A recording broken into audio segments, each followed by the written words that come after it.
Today on the Hey Kings podcast, I'm joined again by TJ Steele. TJ's taking time while he's running his swather to talk to us today. I'm really looking forward to hearing how his giant swather is performing and what his thoughts on his season are so far. Welcome, TJ. Are you on the road? Yeah, I'm in the swather. Oh, okay. Are you still cutting? Yeah. Oh, okay. My time to run is usually, it just seems like no matter how hard I try, you never get in the field at 3 o'clock, by the time you get everybody else going and Sure. make all the rounds and all that. That's one blessing for this big rig. You can lay down a lot of product, just after dark even. Right. Are you the only one running that big swather? Yep. Oh. I've been the only one that's put every hour on it besides any road time. If we got to drive it very far because I don't have a trailer, I'll let the other guys hop in and cruise her down the road. But as far as in the field, it's not the easiest machine to run, not because of its width, but just because of the way it operates, from the header floats to the head speeds, and just conditions change and everything's kind of inconsistent. It just changes. So. You're saying you got to be fairly on top of it. Would you equate it to running a big sprayer? Running a square baler is probably easier if you understand the baler. This thing, you've always got to be aware of the surroundings, looking behind you, checking settings, and you go by feel. And a lot of it is the headers, the viscosity of the oil, and the temperature through the day will change your float settings, and you don't know that until your headers are dragging. Then you're either pushing dirt, you can feel them shaking the machine. And, if a person's not aware of that or looking for it, just drive it, and they plow the ground and then wear the blades. Mm-hmm. All the high dollar repair bill stuff. Just right there, I turned around and it's set fine. And, you get halfway through the field and all of a sudden one mower's 8 or 10 inches off the ground just because of the difference in, level of the ground. And it just changes. It's kind of hard to. It's one thing I'm trying to pinpoint to where we can improve on. It's something that needs to be changed. You would have a hard time selling them. If guys were, like myself, I don't mind it, right? So you're covering so much ground, I don't mind the flaw here and there. And, where it's a machine designed and built in this way, I don't expect necessarily perfection like I would if I went and spent $175,000 for a massive. Mm-hmm. It's like, you guys have been building hay equipment for 50 years. You have no excuse, Right. This is an experiment, and of course something's not going to work perfect. Yeah. You do everything without a computer. This thing can be simplified fairly significantly on the header operation to put a computer on it. But, what's your trade-off? Do you want a computer, or do you want the simplicity of direct line wires and hydraulic lines? What you're describing with feeling the dragging or paying attention to what's behind you is the difference between a warm body and a seat and an operator. And honestly, most of the guys, they would love to, but then on the other side, they don't want to. It's a responsibility level that, they'd love to say they run the biggest swather in the world, but, they also don't want to have the wrath of tearing it up, And,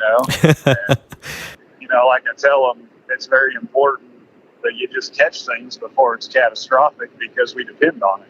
It's a sole mower and we cover a lot of ground with it. We run it, over there in a pile of parts, And I'm about to quit here, so you'll get rid of the background noise and stuff. So I actually was pretty good timing. I just made the very last round. So. Oh, okay. It's kind of fun to talk to you as you're running the biggest swather in the world. I think you're a pretty clear winner in that category right now. I don't think there's any challengers. No. As we talk to others and get, public feedback, and, it's evident in our industry why there's not. I'm figuring out that there's just, in our industry, I would say, like I've been explaining to some people, that most equipment is designed for probably 85% of the territory and the operations. Mm-hmm. And the other 15% just has to get by. And I laugh, I make a joke out of it, and I just say, well, just so happens I actually live, reside, and work in the 15% that nobody else wanted to deal with. Now, as you're describing this 15% that nobody else wants to deal with, Will you share with us how many acres you're running that swather over? We completed our 19 season about March 31st, April 1st, right in there of 2020.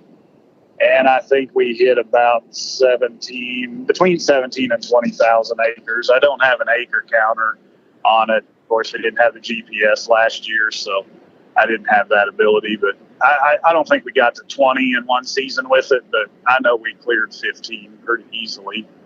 We fired back up here, got probably close to a 5,000 acre wheat run to do with it.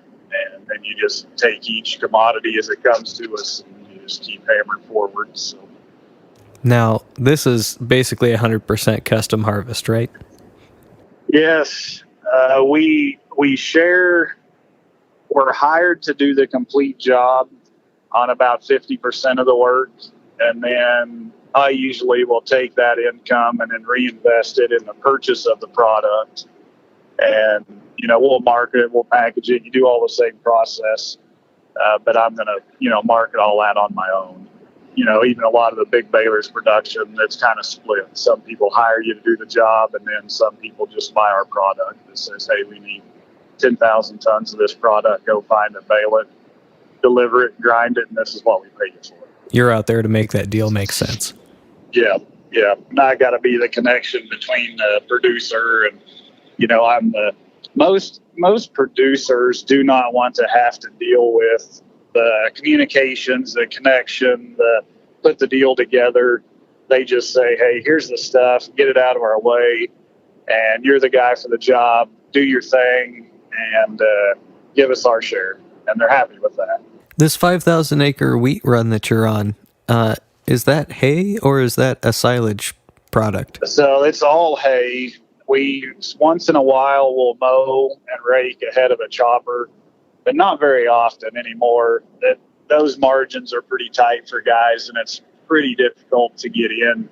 Not necessarily to get in. I mean, I know most of them, and there's a lot of them that are eyeballing this swather, but, we're busy enough on ours that I can't really lead a chopper. Mm-hmm. I was right across the road from a chopper all day today, and, I'm sure we both laugh at each other because they're out there running one Macdon, 16-foot head with a merger on it, just, blowing the dust behind them, going like a house of fire to drag race. Mm-hmm. And I mow 250 acres while they mowed a bunch of corners and some partial circles. I couldn't tell you the acres they did, but, I'm cruising 7.5 miles an hour and mow a whole 250 acre, half a big circle.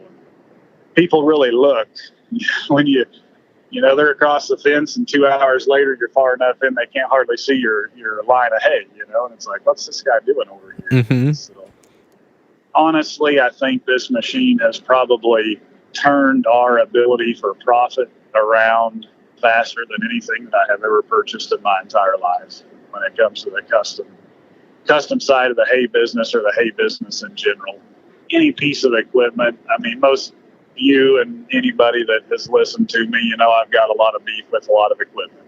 It's just because we spend enough money, we expect it to be right, and we expect it to do the job that we bought it for. And unfortunately, that's not always the case. I could say that this thing, even though it is kind of an R&D project, and I have had to make improvements on it, that it's probably by far the leader of, return on your investment for a piece of equipment that I've ever had. You're talking about 17,000 acres through one swather in 1 year. One swather, 1 year, one man. That's, I don't think there's anybody else in the world that's doing that kind of volume. Well, and I've crawled on big swathers, and I'm not always about a brand bash, but we've used enough of them. You decipher and you pick through it. You kick the rocks aside and you pick up the good. Mm-hmm.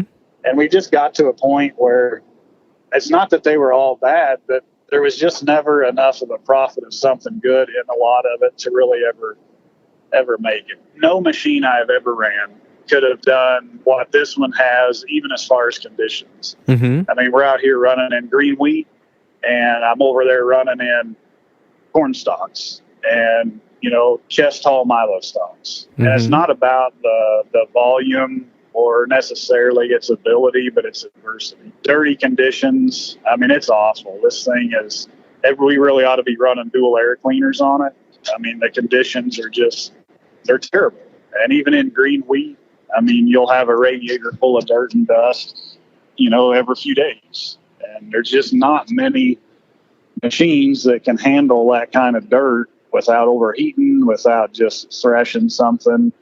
And, I have my concerns on this one, but, Wayne and I have talked about it, and his other builder, that it has to run in these conditions. This is what it serves, and this is what I need. We put the reversing fan on it. It's non-def, so the exhaust temperature runs way cooler, and the airflow is good enough that all of the engine compartment is open, and I don't have hardly any debris that ever sets in any, bad areas, hot areas to catch a fire. And we run in, a lot of CRP grass. It's nothing but lint and trash. And I mean, I've had to blow a radiator and an air filter out every 30 or 45 minutes for, days on end when you're in them kind of conditions. And it takes it. We put it through its paces last year to learn that, and to just be able to figure out what works and what's not going to work. And it made it to the end. And every field we mowed, just because it was like 70 miles away and we had some small projects by our house, the only time we fired up another mower was for that job. By the time we paid the repair bill between two pull-type swathers, and part of them was operator error, part of them was just wear, and took us forever. Super frustrated, just because it's like you step back into the world that we came out of, and ended up hiring a guy with another self-propelled that's close. It's a friend that we worked together. I said, hey, go over here and finish this job. And other than that, it mowed. This one machine did everything. And I said, from here on, I don't care if it takes me all day to drive that thing home. I'm just going to go get it, because the repair bill, it's like you don't use the stuff every day now. So, it's just never ready, and it's overlooked, and something happens and someone else is running it. And it's like, it always costs you more time and money and effort to try to change. I'm Tom Swin, and I switched to the Vermeer TM 1410 trailed mower. The biggest impact is capacity. We're just getting more hay mowed. It's hard not to be impressed by 20-foot mowing and how much you can get mowed in a couple of hours. We went from 5 acres an hour to 12, 14 acres an hour real easily with this. And that's why I switched to the Vermeer TM 1410 trailed mower. Hear the full story at makeandhay.com/haykings. You just mentioned that you're using those two pull-behind machines and feels like you're going back to the Stone Age. You mentioned that 16-foot McDon with a merger. Remind me what the width on that swather is. It's 47 feet, and it overlaps 3 inches on each head. So you're 46.6 right in there. And running 7 miles an hour. What kind of acres per hour are you getting out of that? If you're running 6 miles an hour consistently, you're about 30, 35 acres an hour. You get up to 9 to 10, you'll be up in the 40s pretty easily. You got to get over 10 consistently to get into 50. The best record that I have was right at 72 acres an hour in a cornfield that was a 550 acre circle, full section, not a tree in sight. You went all the way around from one side of the sprinkler to the other, a mile square with a circle in the middle. And that's a lot of driving all the way around there. Pretty smooth field. We were running with the rows, no pivot tracks, 13.5 mile an hour, carrying the heads about 10 inches off the ground to leave some stock height, and covered 72 acres an hour. That's amazing. I think I mowed that in basically 7 hours, because it wasn't quite the full piece he had some Milo out of, but I think it was 7 hours.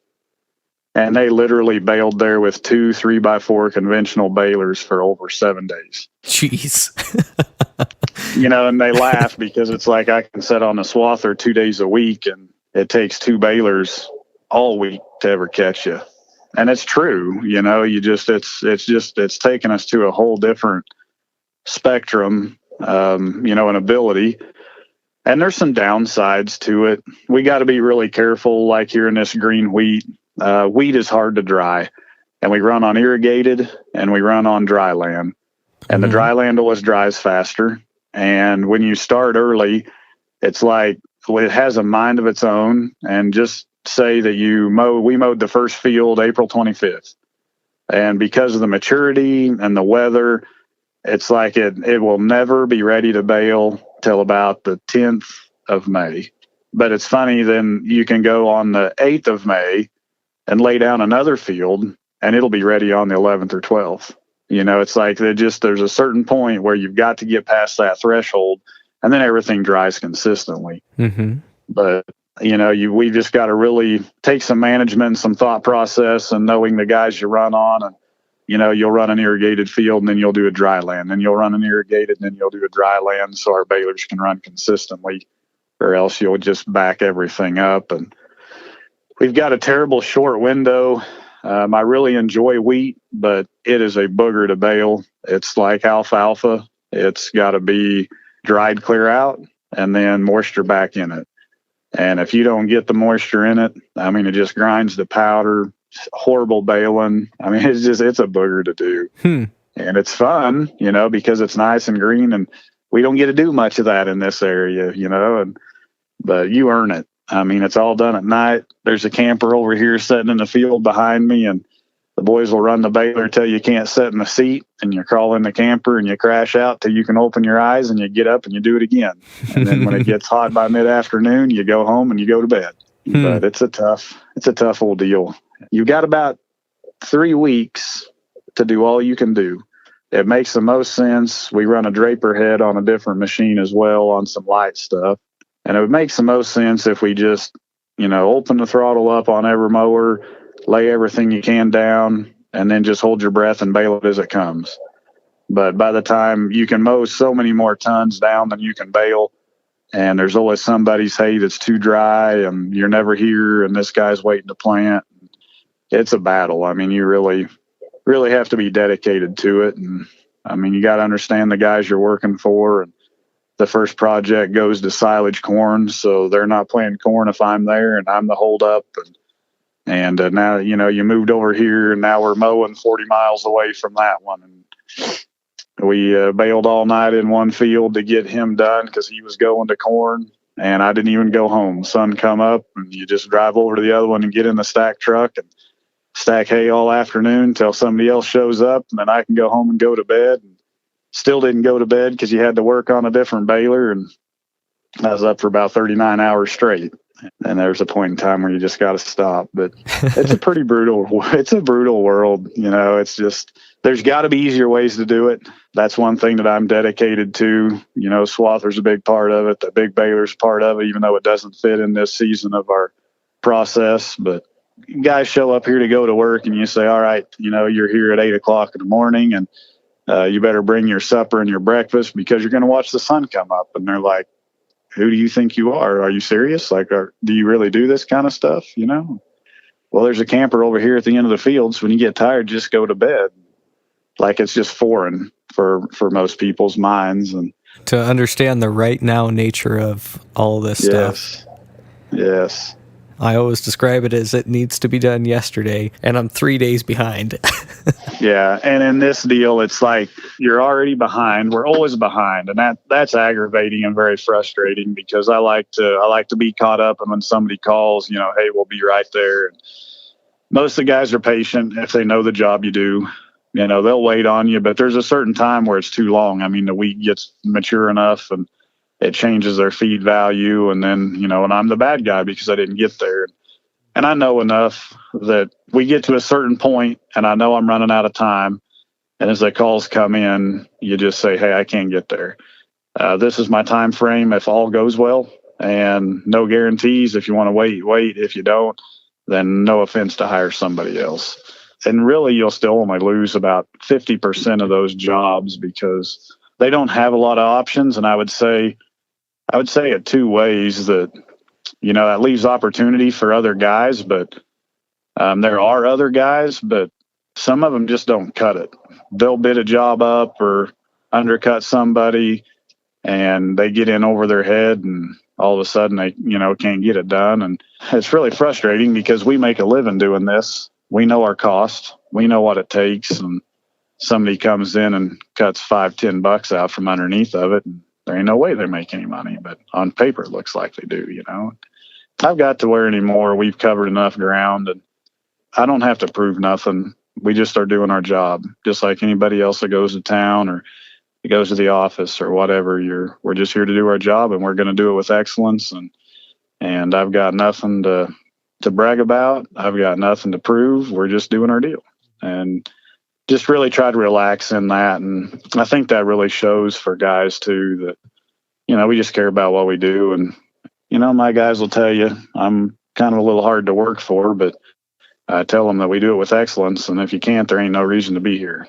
If you were here sitting in the studio with us and I said that I'm kind of a tyrant to work for during hay season, you'd see the crowd here in the studio nodding their head too. Yeah, I hear you. And it's always a learning curve. Every year is different. I used to try to line up all these jobs and just have everything in line. And all my 10 years, almost 15 years here, I have never ran out of work. I've just realized anymore that we're just going to prepare ourselves the best with what you have. And you got to be very conservative with jumping out to buy a bunch of equipment to do something that you can't count on. And I'm going to wait. And this year, you know, we started with X number of acres. I wasn't sure what we'd have. I didn't even know if we'd really have enough to even satisfy trading round balers. But we did, just because I have to tell myself in the back of my mind, like, you know how this is going to turn out. It's this way every year. The calls just ain't come in. When they start coming in, everything doubles for about the first 7 to 10 days. You start with 1,000 acres, and then it's 2,000 acres, and then it's 3,000 acres, and it's 5,000 acres, and then it's all you can do, and you got to turn it away. But the wheat's doing pretty good. The irrigated we're in this feed yard. Is a good yard. This was the one, a lot of drone footage last year of all the round bales in that 370 acre circle, and it's going to make 5 to 6 bales to the acre. Not quite as good as it was last year, but still pretty good. And the other circle that we did, or the other 500 acres we did over at the first yard, it's probably the second best we've ever cut off of him, which was pretty good. Could you back up to that bales per acre and convert to tons? So most of our bales are weighing right around 1,500 pounds. That's some pretty good tonnage there. Yeah. You know, if it makes 10 bales, you're looking at 7.5 tons. Yeah, 7.5 ton. So pretty good. I mean, you just don't find every job you do out here is not like that. I mean, we got into another 100-acre field. I mowed with this swather. We don't have any windrowing attachment or anything on this big one. It just dumps straight down out of the crimpers in a wide windrow, and we do that for many reasons. But one, this machine can't have the windrowers on it. But after we mowed it, we came back to rake it, and you couldn't even find it. I mean, it just fell down through the stubble, and it was thin, it was short. They grazed it, and we baled 18 bales off of 100 acres. You know, you get into a lot of that stuff, and one field you'll look at, you'll say, oh, it'll make 2 bales and it makes a half. And the next field you say, well, it won't make a half and it makes 3. So that's really hard to judge. And I've learned how to price it accordingly over the years. It just takes a lot of experience really to float your way through it and really to keep yourself out of a bad situation. I mean, when I was in the learning stage of it, I guess I'm still in the learning stage. I don't think you're ever done. But the earlier time when I was getting my education in wheat hay, everybody would come and say, well, I bid it by the bale. You know, I just want to do it by the bale with one price. Well, I could put it together and I'd bid him a price. But one guy would make a bale to the acre. Well, you swathed for absolutely nothing. And then the next time, you know, it'd make 4 bales and hey, that paid out pretty good. And then I finally learned that I said, nope, if they're hiring us to do it, they're going to pay us for every trip across the ground. We charge for the mower, we charge for the tedder, we charge for the rake. We charge at least 1 pass a piece on those. If they're pushing hard on us like this first place was, we tedded all that stuff 3 times and raked it all twice. And we'll charge for most of those trips, but not every one of them. You know, I try to be fair with it, but the stuff don't run for free either. So you've got to charge for it, and they understand. And as long as you do a good job, you know, they're usually pretty easy to get along with. But you got to stay within reason. And you just know there's always somebody that'll do it cheaper. Right. There's always competition. Always is. I hope I'm not keeping you from your bed. No, shoot. I'm actually looking across the dusty, hazy sky coming off the feed yard to the balers going around the circle. We finally got enough moisture for them to start. I'm going to go pick up one of those guys when we're finished, and he and I are going to drive about 30 miles to 2 square balers, and we're going to run 2 square balers tonight while the other 2 run the round balers. So we'll probably watch the sun come up. So that gets back to the needs to be done right now. Yep. Oh boy. And we were going to square bale, we went through a square baler, and it's a used baler. It's been ours, and we put a lot of bales through it, and you put it through the shop. And it just seems like no matter how much stuff you do, everything you look at really needs to be fixed, and you think you do until you get it to the field and you figure out you missed something. So that stuff got a little shower on it. So we took the baler back to the shop, cleaned it out, and done the other stuff and got it back together. But that's the downtime and the breakdowns, and that would be nice to run all brand new stuff, but I have my reasons not to. I mean, we run some new equipment, but I'm pretty conservative on it anymore because the expense to run it is just really horrendous. And you got to be really careful in the custom deal. You say, well, we got to have this baler, we need to have this machine. And if we had this machine, we could do this a lot quicker. And that's very true. But now you got to go find 5 more jobs to actually make the thing pay out. So you actually work harder to be in the same position almost if you didn't have it. I am to the point in my life where I don't need to be working harder. We need to be figuring out how to work a whole lot smarter. And you take the expense side out of your equation instead of trying to hunt more income. And all of a sudden your papers, your financial statement changes a lot quicker that way. That sure is a different thought process. And I really appreciate it. And it's one of my favorite things about having you on the podcast here is getting inside your head, thinking a little different. I visit with a lot of people about the way they think, or they ask me questions about why I think this way or that way. And most of the time my response is, when you find yourself in a position that takes a different thought process to get you to the next level or out of a current situation, you figure out that not everything has to be normal.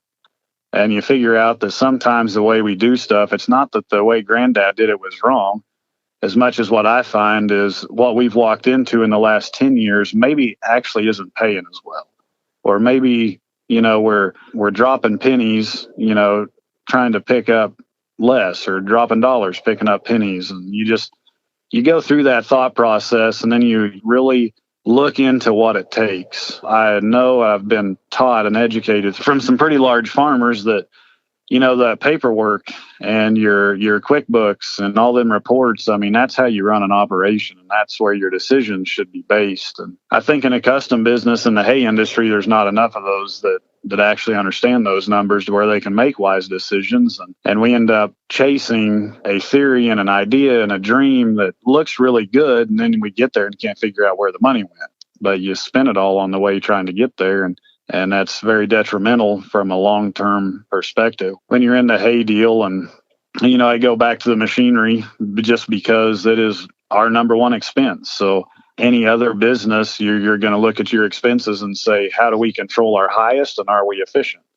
And what are those bills? Well, it's machinery, it's personnel, it's your repair bill. That's your 3 big ones. How do we manage those? One of my mentors told me the dream only lasts till the money runs out.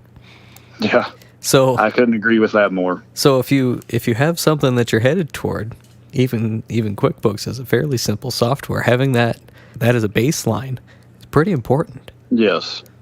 I love what you said about getting to the next level and just thinking a little bit different to get there. And you got to think long term. You can think so short term that your thought process ended before the payment was ever made. You can't get there. You've got to keep moving, but I really have to condition my mind. I hate payments, man, and I hate having to spend that kind of money, and I really drag my feet to do it sometimes, but I also have to give myself the freedom to say, this is getting you to the next level. These payments are large, but you're utilizing them and they are paying for themselves. But I can't prove that unless I can see it on paper. I can think that, but your thought is usually always different. Your wants always exceed the money in your checkbook. Everybody. I mean, it's just the way it is. So you better make sure that want and the need is putting the money back in your checkbook instead of taking it out of it. Even if you have to write the check out of it for the payment, there should be something left. If there's not, then we're going to a lot of work for very unnecessary reasons, and you're not making it to the next level. You're actually just walking in a hole. You're going in a circle. And I've had to learn a lot of that stuff. And I listen to a lot of people, and not in a judging way. And it's more of a kind heart, compassionate person. And sometimes I just want to say, you bring up points. Have you thought about this? Have you looked at it from this angle? And before long, it's like you're walking on somebody's dream or an idea. And I say, no, it's not that we're pessimistic. We're a realist. And you got to be real with the direction you're going before you can ever go there. And if you can't accept that, then you're going to find yourself where you didn't want to be. We're getting good plenty late, and I know you got a night worth of work to go. Yep, no worries. Well, we're going to pop out and go pick a kid up and make our road trip and see if we can sit on a big baler for a while. Well, stay safe and make lots of hay. Thank you, and I appreciate being on the podcast again.